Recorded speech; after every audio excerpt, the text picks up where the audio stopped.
כרגיל אנחנו פותחים בפרשת השבוע. As usual, we are starting with a portion of the week. ותמיד צריך לזכור מה שאמר שאול השליח. יש מקום מקדימה, מודיעין. כן.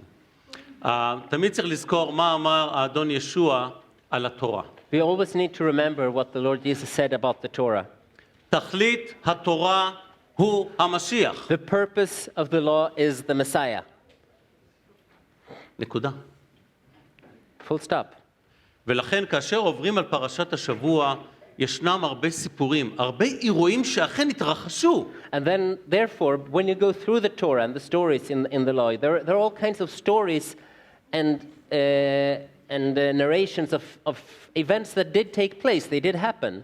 אבל האחריות שלנו תמיד לחפש שם איפה ההקשר לזרע האישה. ההבטחה הגדולה מבראשית ג' 15. But our responsibility is to always look where is the connection here to the seed of the woman, the connection to Genesis 3:15. אלוהים סילק את אדם וחווה עם הבטחה. זרע האישה יכה בראש הנחש. זרע האישה הוא הכרטיס כניסה שלכם אליי בחזרה. God expelled Adam and Eve from the Garden of Eden with a promise that the seed of the woman will be your entrance ticket to heaven, will stomp on the head of the serpent. ושאר התנ"ך זה חוט השני של התקווה המשיחית. And the rest of the Old Testament is has a scarlet thread with connections to this original promise. שני הפרקים הראשונים בבראשית זה גן עדן. The two first chapters in Genesis is the Garden of Eden, it's the paradise. שני הפרקים האחרונים בחזון יוחנן, גן עדן. The two last chapters in Revelation is also paradise.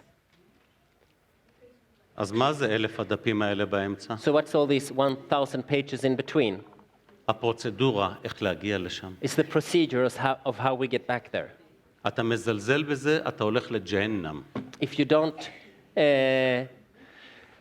מזלזל, if you neglect that middle part, you're going to Gehenna. Hell. To hell. Gehenna is only in Arabic, Persian, and Hebrew. אם אתה מקבל את זה, אתה חוזר בחזרה למקום ששם יצרו אותך, לנוכחות אלוהים, לנצח נצחים. But if you accept it, then you're going back to where you were created, to the presence of God. עכשיו לפרשת השבוע. Now the portion of this week, זה פרשת וישב. it's the portion Vayeshev. כן, זה מבראשית פרק 37, פרק ל"ז, פסוק 1. And it starts from Genesis 37. עד פרק 40, פסוק 23. And continues to Genesis 40. פסוק 23. Verse 23. כן. עכשיו, מה יש לנו בפרשה זה הזאת? סוף הפרק. מה יש לנו בפרשה? So what do we have in this portion? החלומות של יוסף. We have the dreams of Joseph. וכאשר מדברים על יוסף, כביכול זה שואב את כל תשומת הלב. And when we talk about the story of Joseph, the whole story of Joseph sort of takes all the attention. וזה נפלא, וזה ראוי. And it's wonderful and it's good. אבל יש בפנים משהו שמעפיל על זה.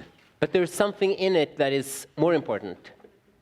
אז יש לנו את חלומותיו של יוסף. So we have Joseph's dreams. מכירתו של יוסף לעבדות. We have the sale of Joseph into slavery. יוסף ואשת פוטיפר. We have Joseph and Potiphar's wife. יוסף פותר את החלומות של משרתי המלך בכלא. We have Joseph solving the dreams of the servants in the jail. אין אופס, פרק ל"ח, פרק 38, קוץ בגרון. And then all of a sudden in the middle, we have this little story in Genesis 38. A bone in the throat, so to speak. פתאום המחבר מחליט, תעזוב שנייה את יוסף, בוא נשים אותו על המדף. שמע, יש לי סיפור על יהודה והמשפחה שלו. All of a sudden, the writer says, let's put Joseph aside for a moment. Here's a story about Judah and his family. עכשיו, למה שמשה יכניס בהשראת רוח אלוהים את יהודה ותמר, כלתו, בתוך החיים של יוסף? Now, why would Moses, through divine inspiration, decide to put Joseph's story on hold and to enter this story about Judah and his kalato, his daughter-in-law Tamar? אפשר מספר רעיונות מאוד מעניינים. There's a few very interesting ideas. אנחנו יודעים שהסיפור של יוסף הוא טייפ, הוא סמל לסיפור של המשיח. We know that the story of Joseph is a symbol, it's a type. Not a symbol, it happened for real, but it's a type for the story of the Messiah. אבל החיים של יהודה הם לא סמל. זה מה שנקרא החומר האמיתי. But the story of Judah is not a symbol in the same way, because the story of Judah is the real thing. מיהודה, יהודה הוא תחנה ענקית בקווי החשמל האלה, בעמודים שמחברים את הקווים מבראשית ג' 15. These whole stories, these lines that are going from Genesis 3 and onwards to the Messiah, to the redemption, Judah is a very important pillar, a crossroad in these stories, in these lines. מיהודה יבוא משיח בן דוד. From Judah will come this Messiah, son of David. חבר'ה, אם אתם לא תדעו מי אבא שלי, מי אמא שלי, 10 דורות אחורנית, לא ישתנה דבר בחיים שלכם. If you don't know who your father, who Menos' parentage is 10 generations backwards, that doesn't matter. That doesn't matter for anyone. זירו.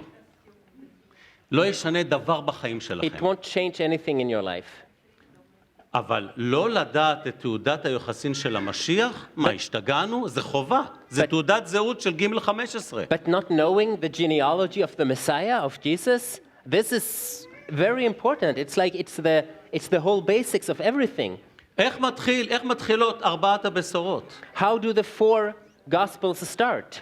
את הסיפור של ישוע. With the story of Jesus. 2 בשורות עם הגניאולוגיה, תורת היחסין של המשיח. 2 of them have start out with the genealogy.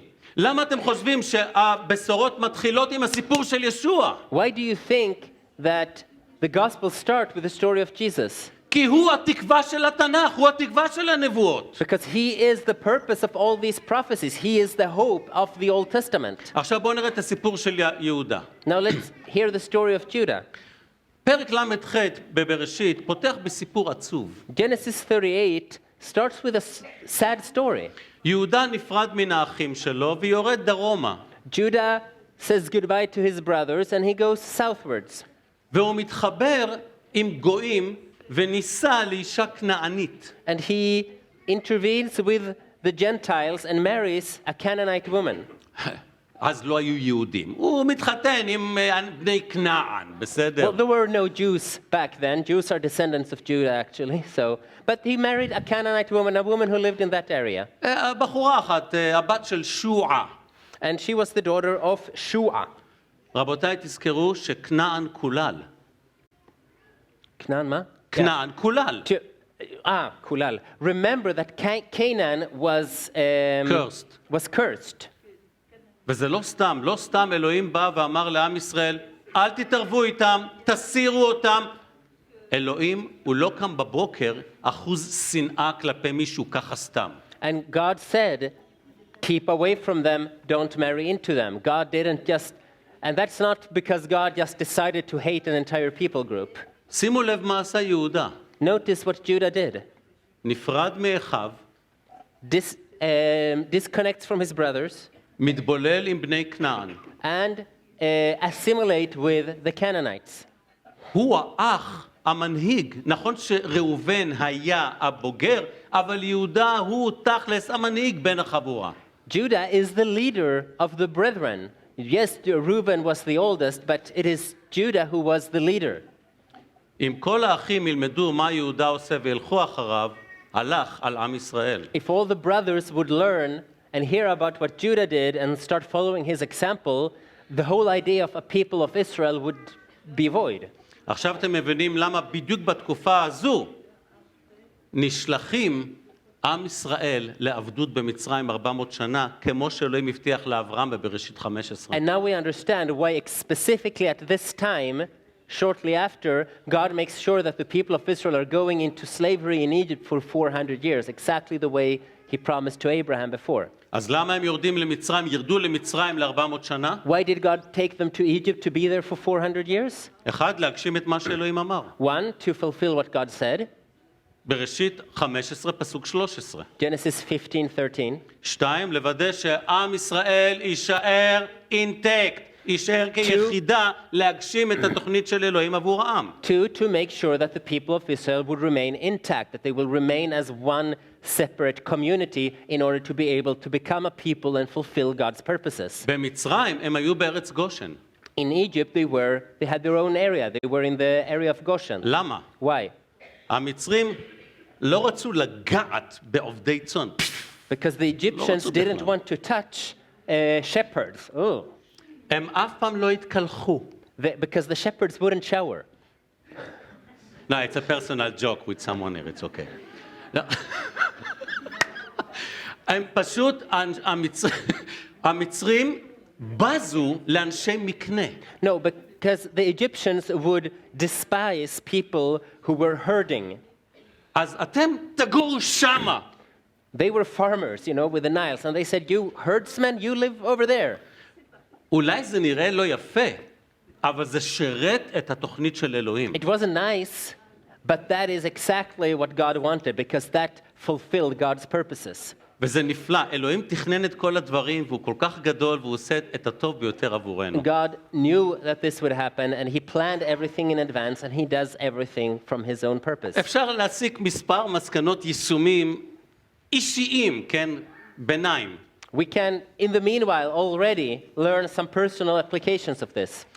חברה רעה משחיתה מידות טובות. Bad company ruins good qualities. ולכן אני אומר את זה בצורה הכי כנה. And I will say this as honestly as I can.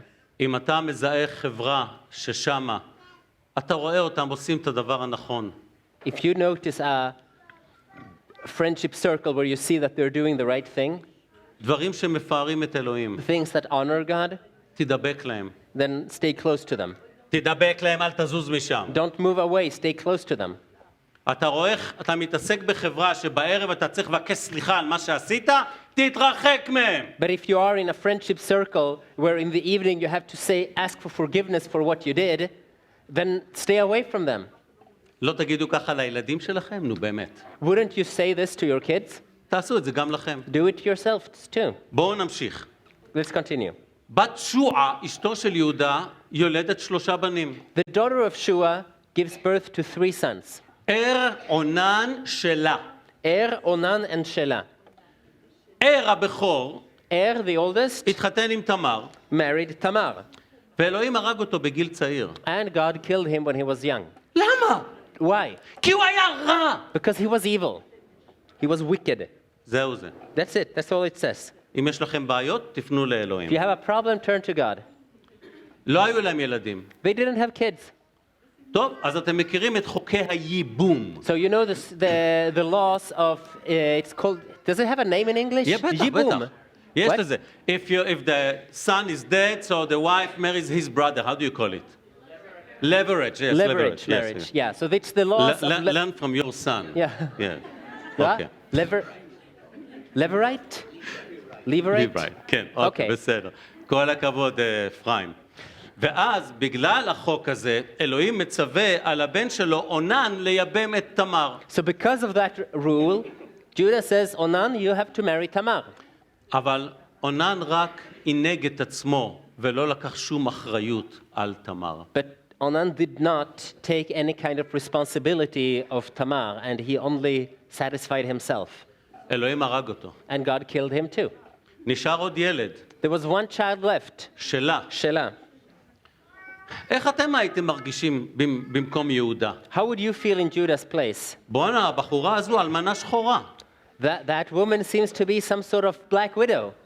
כל בן שאני נותן לה עושה לי ביי ביי. Every son I give her, and the son is killed. במקום לבוא ולהבין שהילדים שלו היו רעים, Instead of understanding that his children were the problem, they were the bad ones, ואולי הם למדו קצת מאבא. and maybe they learned some from their father, הוא כביכול אומר לה, טוב, ששלה יגדל, אני אביא אותו להיות איתך. so he says, well, when Shelah becomes older, I will let him marry you. כן, בקריצת עין, כן? That not really. ובינתיים לכי לבית של אבא שלך ותהיי שמה לבד. And in the meanwhile, go back and live with your father. עם הזמן אשתו של יהודה נפטרה, With time, Judah's wife also dies. שלה גדל, Shelah becomes older. ותמר הבינה שיהודה לא מתכוון לעמוד בהבטחה שלו. And Tamar understands that Judah is not going to fulfill his promise. היא התחזתה לקדשה, זונת מקדש. So she dresses up as a temple prostitute. והיא הייתה שם בדרך ליד תמנה, אתה יודע, אנשים עוברים, רוצים שירות, משלמים, יופי, זה מה שהיא עשתה. So she sat next to the road on the area of Timnah, where people would pass by and ask for her services. זה לא שהיא עשתה את זה עם אחרים, היא חיכתה ליהודה במיוחד. But she didn't do it with any others. She was waiting specifically for Judah to pass by. ובאמת, יהודה שכב איתה, הוא לא ידע שמדובר בקלתו. And Judah slept with her. He didn't know it was his daughter-in-law. אף אחד מהבנים שלו לא הכניס אותה להיריון. יהודה עשה. None of his sons got her pregnant, but he did. ובאמת רואים איך שאלוהים שמר את השושלת של המשיח, שלא תכלול כנען. And we can see how God preserved the lineage of the Messiah so that it wouldn't include Judah's sons who are half Canaanite. זה לא שאלוהים לא ייקח גויים כמו רחב, כמו רות, לתוך העם. זה לא שאלוהים נגד גויים, אבל את אלה אלוהים לא רצה. It's not that God is against Gentiles. He brought in Ruth. He brought in Rachav. That's not a problem. But not these Canaanites. אלוהים בחסדו עשה את הדבר הנפלא הזה. God in his mercy did this wonderful thing. תמר נכנסה להיריון. Tamar becomes pregnant. רואים את הבטן. They see her belly. וכולם אומרים, יאללה, צריך לשרוף אותה. מה זה הבחורה הזו נכנסה לנו להיריון? And people say, okay, we need to burn her. זה מה שאמרו לו. תראה, הגברת בהיריון. And they're saying to Judah, hey, she's pregnant. ואז היא אומרת, אתם רואים את הפתיל, את הסימנים הללו? אותו לקוח, לא היה לו כסף, השאיר לי ערבון. זה הוא. וזה ההוא הזה, זה יהודה. And so she says, these items belongs to the one who is the father of my child. And who is that person? It's Judah. תמר ילדה תאומים. And Tamar gave birth to twins. מאוד מעניין שהראשון יוצא, ואז השחר מושך אותו פנימה. עוד לא ראיתי לידה שכזו, אבל אם זה כתוב, כנראה זה קורה, לי אין ניסיון אישי בזה. So a very weird thing happens at the birth. I've never heard anything like that. But someone comes out and is brought back in, and then he's born second. Very weird. I suppose if it's written, it happens, but I have no experience of יש anything לנו like 4 that. ילדים, אין לנו סדרות של תאומים. We have 4 kids, but no twins, so... אז לאשתי אין ניסיון שאחד יוצא ונשאר ואחר יוצא, אין לנו את הניסיון הזה. We have no experience of one trying to get out and is pulled back in, and then the other one comes out before. אבל בחברה בה הבכור, זה כל כך משמעותי, המיילדת מיד שמה לו טייראפ כזה, זה היה ראשון. כשהוא נכנס פנימה ויצא, נוודא שאותו ראשון באמת הוא הבכור. So, but in this society where it's so important who is the firstborn, because he gets all the rights and everything, the midwife ties this red thread around his arm, saying, this is the first one, and then it is pulled back in, and he comes out second. ובאמת זה מראה לנו שלאלוהים יש את התוכנית הבחירה שלו, והוא בוחר לפי הריבונות שלו. And it really shows us how God makes his decisions according to his sovereignty. לנבחר קוראים פרץ, לשני קוראים זרח. The chosen one, the one who was born before without the symbol on his arm, his name became Peretz, and the other one who came out after with the symbol was Zerach.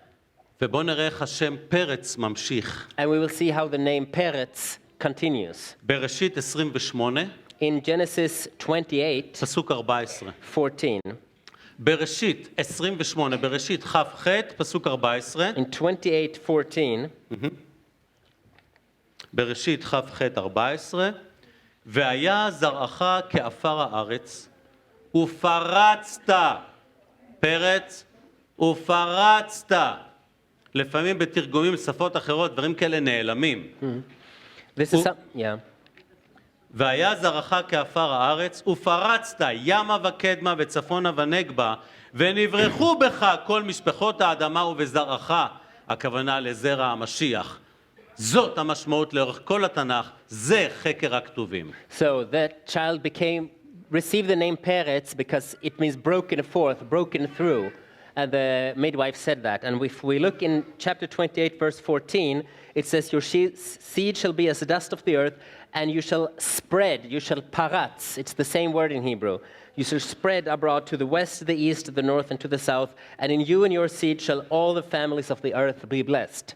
כל הברכות הללו שנאמרו לאברהם, ליצחק, ליעקב, ליהודה והלאה, הם כולם ממוקדות במשיח. הוא הזרע דרכו מתברכים. All of these promises that were given to Abraham, Isaac, and Jacob, they're all being fulfilled in Jesus, and they all go through this baby Peretz. לסיכום. Let's sum it up. שוב, זה לא כל הפרשה, זה רק טיזר. לכו הביתה ותקראו. It's not the whole parasha. This is just a teaser. Go home and read the rest. אחד, 1.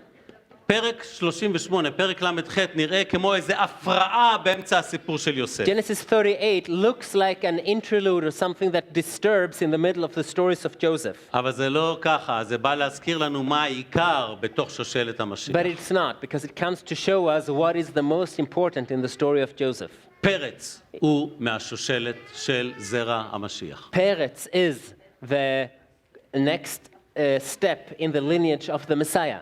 נקודה שנייה, Second point. יהודה נטש את המסגרת של האחים שלו וירד להיות בחברה עם השפעה כנענית רעה. Judah abandoned his brothers and went to be assimilated into a bad Canaanite society. הוא שילם אישית בבנים שלו. And he paid personally with the life of his children. מסיבה זו גם בדורו אלוהים שלח את עמו למצרים למלא את ההבטחה, 400 שנה הם יהיו גרים בארץ לא להם ועבדום. Then because of that, already in his generation, God sends his people to Egypt in order to be slaves for 400 years in Egypt. המשיח לא יבוא מאף אחד פה, אל תדאגו. The Messiah will not come from any one of us, don't worry. אבל עדיין אלוהים דורש מאיתנו להישמר בתוך חברה של ילדיו, של המשפחה שלו, כדי להישמר. But God still wants us to stay within the society of people that are his servants, that are his children. ככה נוכל להוציא לפועל את המתנות רוח שהוא נותן, את השירות אחד לשני, ואהבת לרעך כמוך, כאן והחוצה. That way we can use and execute our gifts and and the fruits of the Spirit the way he wants us to. Here and spread out.